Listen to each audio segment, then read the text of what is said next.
یه سوال داشتم استاد، با دختری که فوتیه کردن گاز دادن میکنه با تلفن؟ اگر عقد نکاح شده باشد بله.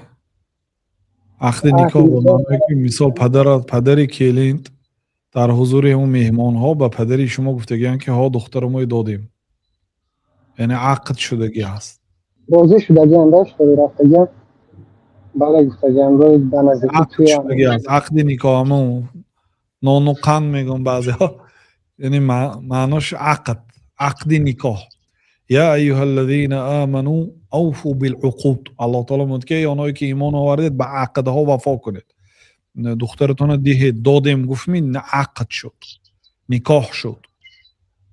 باید این عقد هیچ کس ویران نکند مگرم با دلیل شرعی.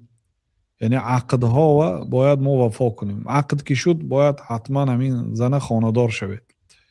حرکت کنید تا بعد عقد یعنی توی دور طولانی نباشد، چون که هر خیل آدم ها از دشمن ها هست، هر چی شده نش ممکن. حرکت کرده حالی بسیار گاب نمیزنید، ضرورت به گاب میزنید. بله.